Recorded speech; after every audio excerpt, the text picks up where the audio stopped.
Selamat datang Sobat Tikdas di acara podcast hari ini. Hari ini kedatangan tamu yang sangat istimewa yaitu Bu Anita Yunarni. Selamat datang Bu Anita. Selamat datang, Mbak Prisda. Ya, Bu Anita ini sekarang sebagai Kepala Sekolah di SDN 1 Kamulan di Kabupaten Blitar. Betul ya, Bu? Iya, betul Mbak Prisda. Terima kasih Bu atas waktu luangnya. Nah, hari ini yang akan kita bahas itu adalah tentang kebijakan pendidikan yang ada di Indonesia. Itu apakah benar diambil dari fenomena atau untuk menciptakan modal manusia yang unggul, dan di sisi lain juga untuk membangun keadilan sosial. Apakah seperti itu ataukah hanya sebagai formalitas terhadap pergantian menteri seperti itu ya? Akan kita bahas bagaimana kebijakan yang ada di sekolahnya Bu Anita. Nanti teman-teman yang ada dimanapun berada bisa disimak dan bisa dijadikan referensi-referensi untuk keperluan pendidikan khususnya ya. Oke, eh gini Bu, saya ada satu pertanyaan dulu nih. Kalau menurut Bu Anita sendiri, tentang kebijakan yang ada di Indonesia sekarang ini kan memang berubah-ubah ya Bu. Atau mungkin hanya berganti nama seperti itu. Kan sekarang ini lagi marak itu pembelajaran coding atau berbasis AI itu ya Bu. Menurut Ibu sebenarnya kebijakan yang dibuat pemerintah ini tuh mau diapakan? Maksudnya apakah memang untuk menyiapkan siswa atau hanya untuk formalitas saja? Oke, terima kasih Mbak Prisda ya. Iya. Ini kan di era pemerintahan yang baru dan juga menteri yang baru ini dalam dunia pendidikan ini akan ada program yang baru ya terkait dengan KKA ya, coding dan kecerdasan artifisial. Nah, ketika program ini diluncurkan, itu kan tetap ada yang menuai pro dan kontra. Gitu loh. Ini anak SD kok udah diajarin coding gitu. Anak SD sudah diajarin tentang AI dan sebagainya. Nah, mungkin dari pihak luar yang belum mengimplementasikan atau belum terjun di dalamnya itu pasti akan membuat statement seperti itu. Nah, kemudian kan di lembaga saya ini adalah salah satu sekolah yang mendapatkan bus kinerja yang di situ juga difasilitasi program pelatihan KKA bagi Bapak Ibu gurunya. Nah, di situ dari guru saya yang sudah melaksanakan program pelatihan KKA, jadi gini, ketika berbicara tentang coding, pemikiran kita itu jangan kepada rumus-rumus komputasional. Tidak.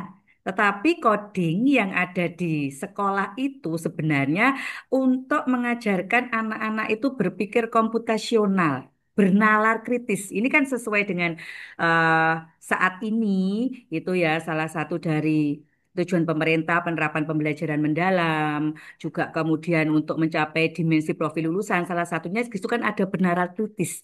Lah, melalui coding inilah anak-anak itu diajarkan bagaimana berpikir itu secara kritis. Nah, di dalam coding itu kan pemikiran komputasional ada algoritma, kemudian juga ada komputasionalnya macam-macam ya. Yang kemarin saya lihat itu di algoritma. Jadi katakanlah dengan hanya membuat gini tugasnya silahkan membuat eh, prosedur membuat jus jambu. Tuliskan bahannya dan cara pembuatannya. Itu dengan cara algoritma. Kemudian kemarin apa lagi ya? Saya agak lupa. Jadi itu masing-masing dengan bahan dan cara pembuatan yang sama, tetapi penyampainya berbeda. Ya, jadi belum sampai yang anak-anak itu diajarkan seperti rumusnya coding seperti itu tidak. Karena basicnya kalau memang sudah pakai yang rumus-rumus coding seperti itu, kan mereka juga harus benar-benar menguasai basicnya komputer. Betul. Jadi tidak, ya ini sebenarnya mendukung salah satu dari tujuannya pemerintah untuk mewujudkan dimensi profil lulusan. Salah satunya adalah berpikir kritis. Karena apa? Dari coding ini itu anak-anak diajarkan untuk belajar memecahkan berbagai permasalahan dengan berbagai macam cara. Nah, itu yang sudah terjadi gitu ya di lingkup pembelajaran di lembaga saya dan juga sudah mulai diterapkan terapkan. Jadi kan di berpikir komputasional itu kan ada yang pemecah masalah melalui dekomposisi, kemudian tadi saya sampaikan algoritma, ada mengenal pola, ada abstraksi. Jadi diajarkan seperti itu, bukan diajarkan rumus-rumus komputer. Nah, mungkin yang beredar di masyarakat itu ketika mendengar kata-kata coding, nah, itu kan ya, kita yang di pelosok tanah air aja, jaringan internet saja tidak ada, sarprasnya saja tidak ada, bahkan anak-anak ada yang sama sekali belum mengerti komputer, kok sudah dikenalkan dengan coding. Nah, ini jadi istilahnya coding untuk yang karena fase pertama di SD itu kan ada di fase C, ada di kelas 5 dan kelas 6. Nah, itu sebenarnya diajarkan bagaimana memecahkan permasalahan itu secara komputasional. Bisa pakai pola abstraksi, berpola, dekomposisi maupun algoritma tadi. Jadi tujuannya bagus sebenarnya.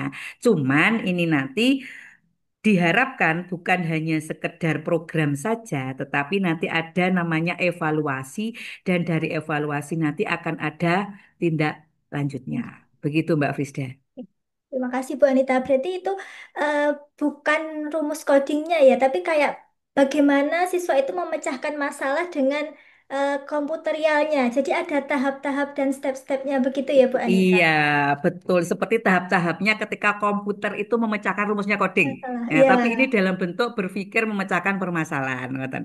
jadi ada miskonsepsi di luar sana ya Bu Anita tentang Iya, betul. Ada pengertian miskonsepsi. coding ini. Oke, oke.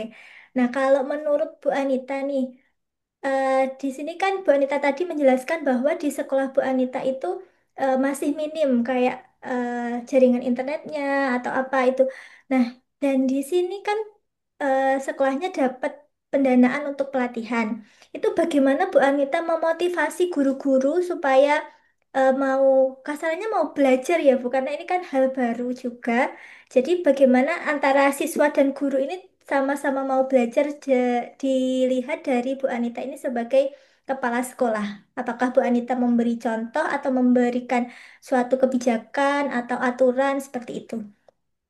Oh iya, karena kalau yang tadi saya contohkan itu yang wilayah pedalaman gitu Mbak ya, Oh yang mungkin gitu. masih terkendala dengan Iya, masalah iya. sarprasnya dan juga jaringan internetnya. Kalau di lembaga saya, alhamdulillah terkait dengan jaringan internet maupun sarprasnya itu sudah cukup memadai.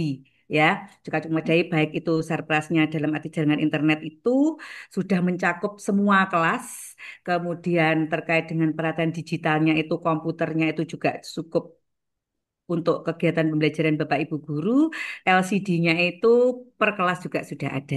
Nah, memang Sarpras ini akan menjadi tidak berguna ketika penggunanya itu juga belum dibekali kemampuan bagaimana menggunakannya. Nah, ini bagaimana bisa mengoptimalisasikan penggunaan Sarpras ini dan juga digitalisasi dalam pembelajaran ini. Kita itu mengoptimalkan juga di lembaga itu yang namanya komunitas belajar. Hmm. Ya, di komunitas belajar ini tujuannya itu kan untuk mencapai tujuan bersama-sama.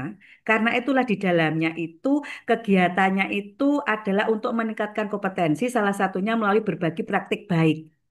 Baik itu sharing ya, teman-teman yang sudah kompetensinya katakanlah lebih dibandingkan dengan temannya, kemudian juga menyampaikan hal-hal update yang terbaru di kegiatan komunitas belajar itu. Ya, jadi di sharing itulah. Jadi kalau selama ini eh, kalau sebelum adanya komunitas belajar itu kan guru di kelas itu kan berjalan sendiri-sendiri, memecahkan permasalahan sendiri-sendiri. Nah, dengan adanya komunitas belajar ini, kita itu berbagi. Entah itu berbagi praktek baik maupun berbagi permasalahan yang kemudian akan kita pecahkan bersama. Nah, di komunitas inilah memang tidak 100% guru saya itu mahir dalam menggunakan peralatan IT atau peralatan digital untuk pembelajaran. Tetapi dengan adanya komunitas belajar ini, bagi Bapak Ibu guru yang memang sudah mumpuni dalam penggunaan itu, mereka berbagi praktik baik, sharing bersama untuk membantu rekan-rekan di lembaga itu menggunakan peralatan digital, memanfaatkannya dalam kegiatan pembelajaran. Nah, bagaimana dengan anak-anak yang di kelas? Nah, sebenarnya kemarin ketika kita ada COVID ya, kemudian anak-anak itu pembelajarannya daring di rumah, itu ada hikmah besarnya. Apa? Anak-anak itu menjadi tidak gaptek. Nah, Ya. anak-anak menjadi tidak gaptek ketika memegang yang namanya peralatan digital. Minimalnya adalah HP. Ya, mereka mengenal HP, kemudian aplikasi-aplikasi pembelajaran yang bersifat digital itu mereka juga mulai mengenal dan sudah juga mengaplikasikannya.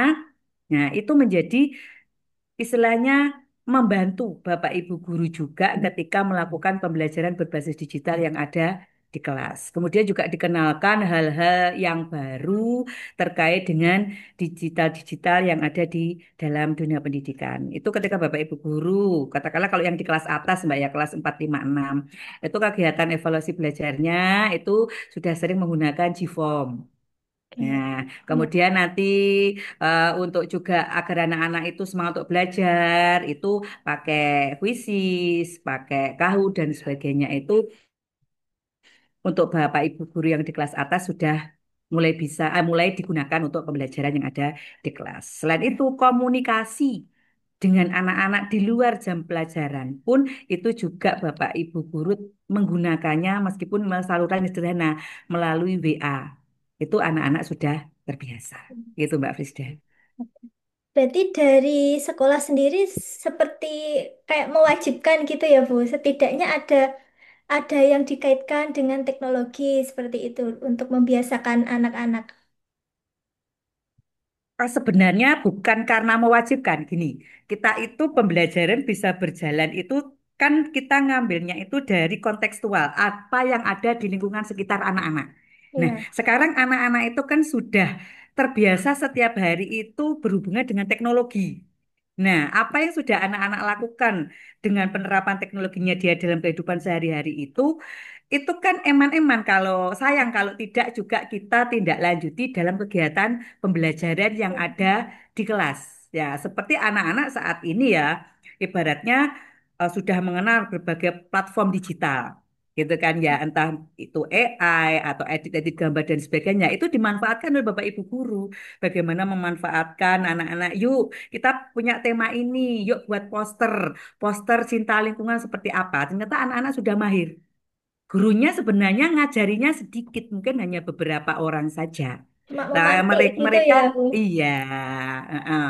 Ya, jadi hanya memantik saja karena di situ anak-anak sudah terbiasa di lingkungan mereka saat ini. Ibaratnya smartphone itu kan semua aplikasi yang mereka ingin gunakan itu kan tersedia di platform digital. Iya. Jadi di sekolah itu kan eman, kalau tidak sumber daya yang sudah baik itu ketika tidak dilanjutkan atau diarahkan kepada hal yang positif dan untuk meningkatkan kompetensi anak-anak itu kan sayang. Nah, maka karena Bapak Ibu guru itu juga mengetahui kondisinya anak-anak di rumah, bagaimana pemanfaatannya mereka dalam penggunaan teknologi itu, karena sudah tahu kemampuan awalnya anak-anak, maka ketika dalam pembelajaran pun Bapak Ibu guru memanfaatkan potensi dan kemampuan anak-anak itu untuk mendukung pembelajaran yang dikaitkan dengan digitalisasi. Begitu. Ya, jadi selain pembelajaran yang ada di kelas, materi yang ada di kelas, mereka juga mengasah kreativitasnya juga ya, Bu. Kayak tadi membuat Iya, poster seperti betul. itu. Ya, jadi kemahiran mereka ibaratnya mengolah gambar, membuat gambar itu dikaitkan dengan pembelajaran. Nah, jadi kalau dulu kita di kurikulum Merdeka yang masih dengan pendekatan pembelajaran berdiferensiasi itu ya, yang Ya. anak-anak itu suka dengan membuat gambar dan sebagainya. Jadi hasil belajarnya itu bisa diwujudkan dalam bentuk gambar, gambar digital. Nah, itu apa atau juga dalam bentuk rekaman dia video ketika menyampaikan hasilnya belajarnya itu. Jadi karena mereka sudah punya kemampuan yang sebenarnya kemampuan itu asalnya bukan dari sekolah tapi dari lingkungan sekitar anak-anak yang ada di lingkungan sekitar yang itu ternyata sangat membantu bagi kegiatan pembelajaran di sekolah. Jadi sebenarnya sekolah itu hanya membantu untuk mengarahkan agar kemampuan mereka yang baik itu bisa ke arah positif. Gitu. Ya, Bu. Jadi eh, tadi kan kita sudah berbicara tentang eh, kebijakan baru dari pemerintah tentang coding dan juga pembelajaran yang berbasis AI ini ya, Bu. Nah, dari Ibu sendiri, harapannya apa nih, Bu, setelah siswa melakukan apa ya? Intinya mereka kan sekarang itu sudah diajari teknologi, yang pastinya untuk literasi digitalnya juga sudah mulai muncul sejak SD. Nah, harapan ibu itu apa untuk anak-anak ini dilihat dari nanti untuk melanjutkan sekolah ke SMP dan juga dari sisi ekonominya juga. Oh ya, ini.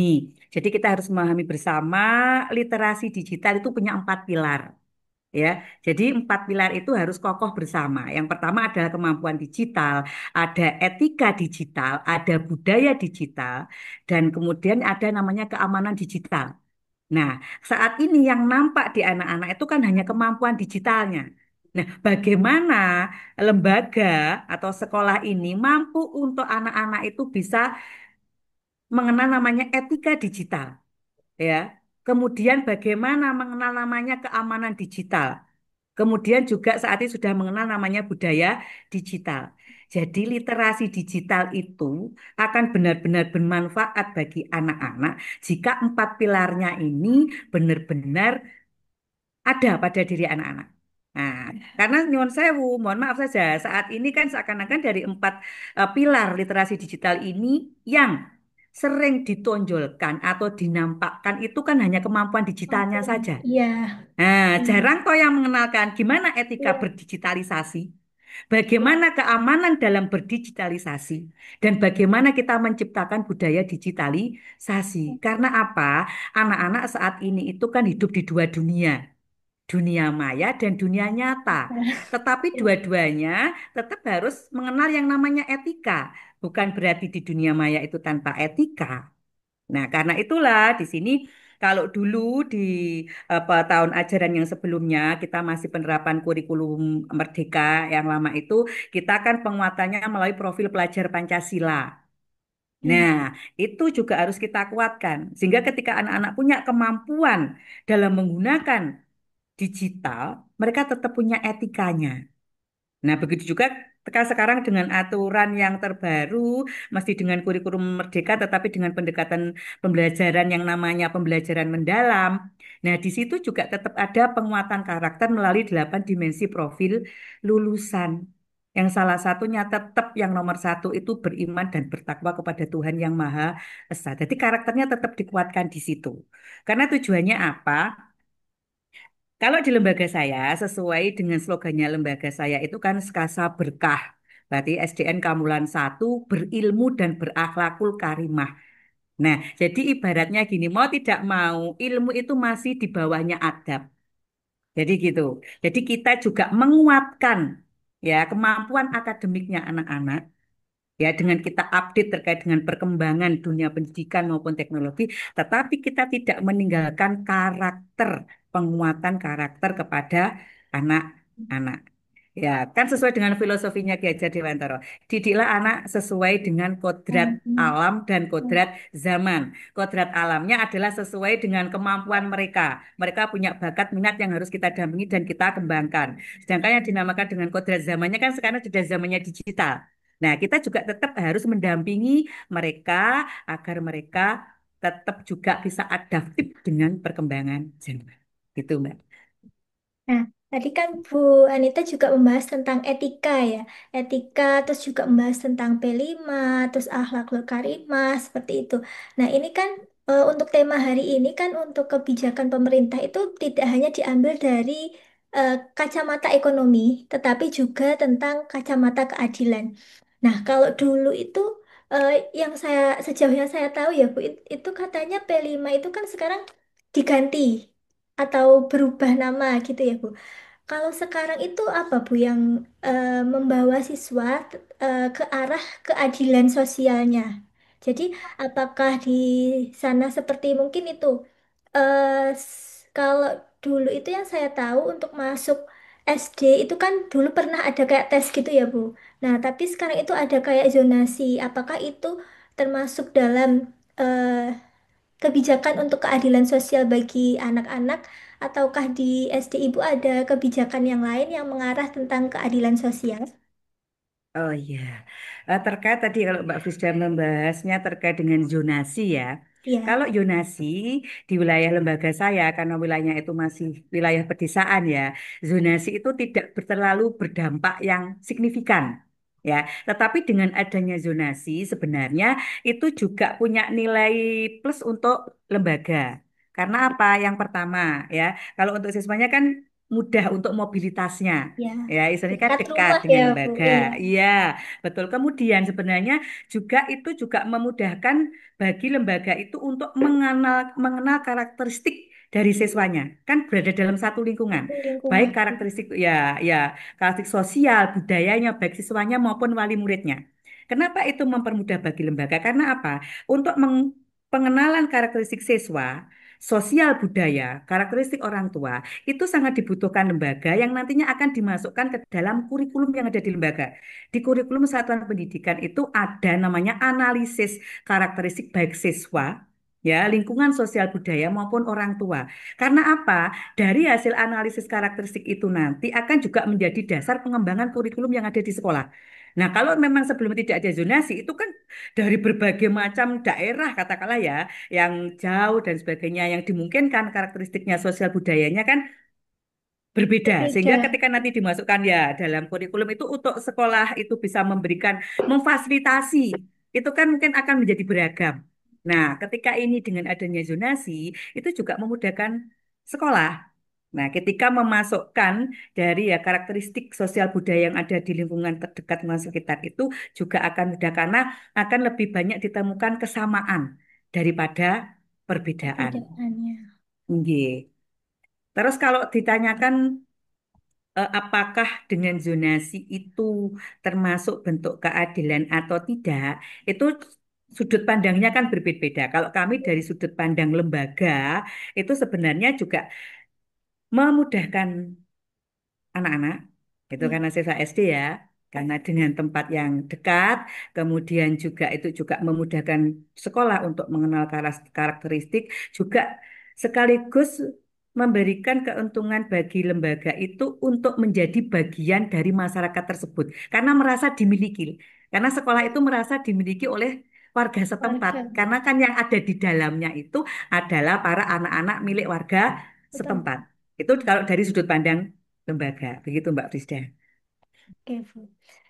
Kalau untuk eh, bagaimana penanaman karakter siswa untuk gimana ya Bu? Kalau misalnya untuk materi atau cara hitung, baca itu kan sudah pasti di semua sekolah itu ditanamkan ya Bu. Kalau di sekolah Bu Anita itu apa? Soalnya saya pernah membaca ada sekolah itu sekolah SD negeri ya Bu. Itu ada yang diwajibkan datang 6:30 sebelumnya doa bersama atau ngaji bersama.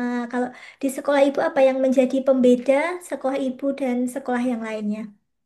Oh ya, gini, pembiasaan yang dilakukan ya, terkait Ya, ini memang juga penerapan karakter. Kalau masalah masuk sekolah sama dengan lembaga yang lainnya, itu ada jam 7. tujuh. Nah, kemudian ada yang namanya kalau pagi itu namanya pembiasaan pagi ceria.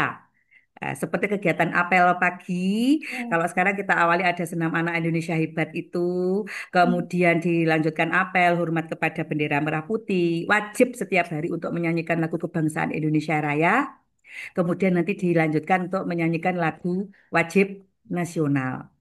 Nah, kemudian biasanya adalah eh, salam kepada Bapak Ibu guru semuanya. Kemudian dilanjutkan namanya kegiatan SSN. Ini yang menjadi ikon dari Kabupaten Blitar. Oh, Sekolah Sak jadi Ngajini. semua. Iya, Oh, gitu. ini sekolah. Cuman programnya memang program kabupaten, tapi implementasi di lembaga itu kan bervariasi. Beda-beda, ya. Nah, Beda. iya. Jadi sekolah Sak Ngajini. Nah, itu dilakukan sebelum kegiatan pembelajaran dimulai. Jadi anak-anak setelah melakukan kegiatan pembiasaan pagi ceria itu kemudian dilanjutkan dengan pelaksanaan sholat duha bersama. Kemudian dilanjutkan biasanya dalam bentuk kajian.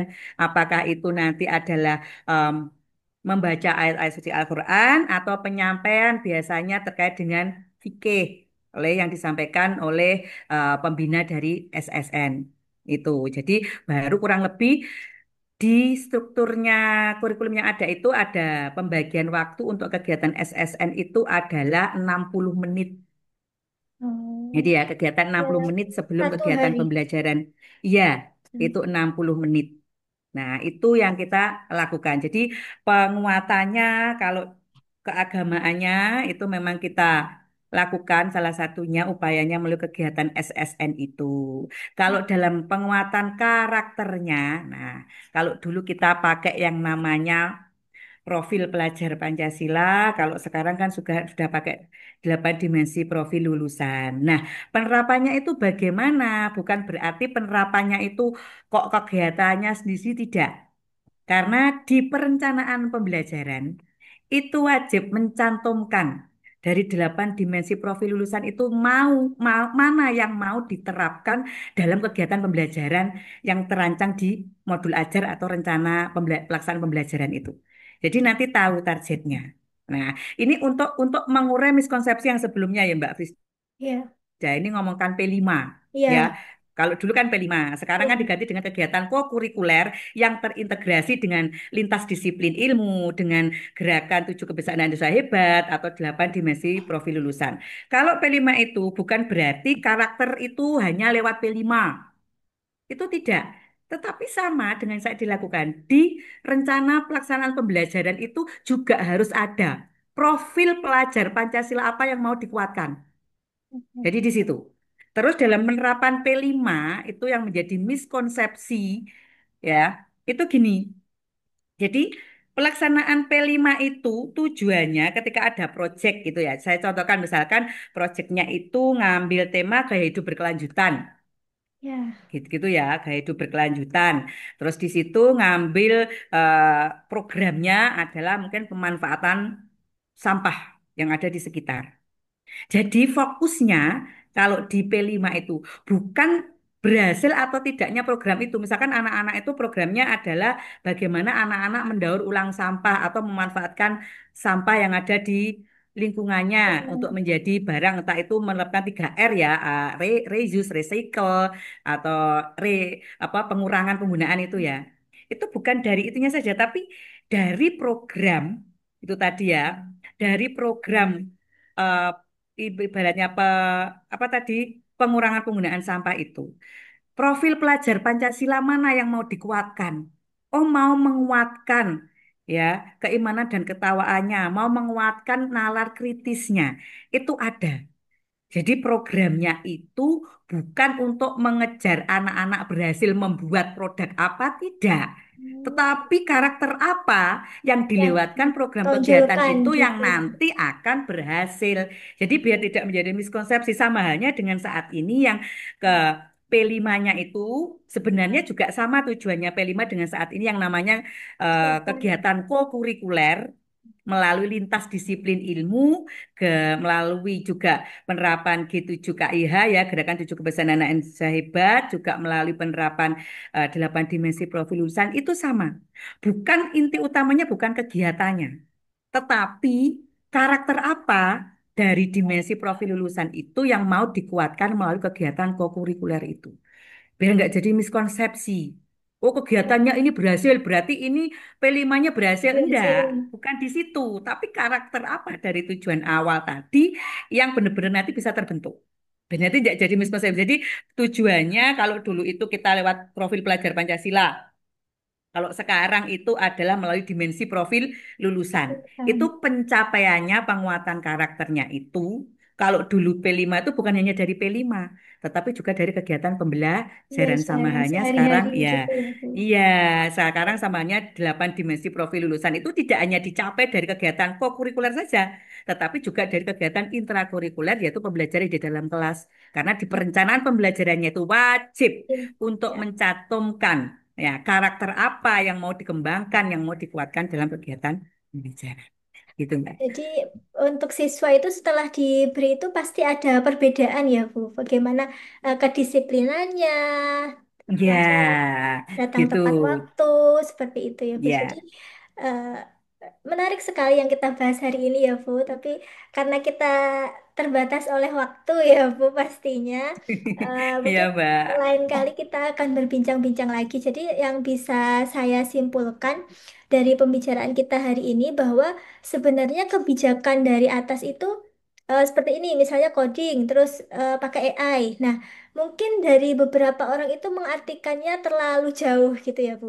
Jadi Iya, jadi sebenarnya itu tidak sejauh itu dan dari kepala sekolah sendiri pun itu juga bisa memberikan apa ya kayak aturan-aturan khusus buat sekolah tersebut gitu ya Bu. Jadi dibebaskan gitu ya Bu untuk pelaksanaannya seperti Ya, itu.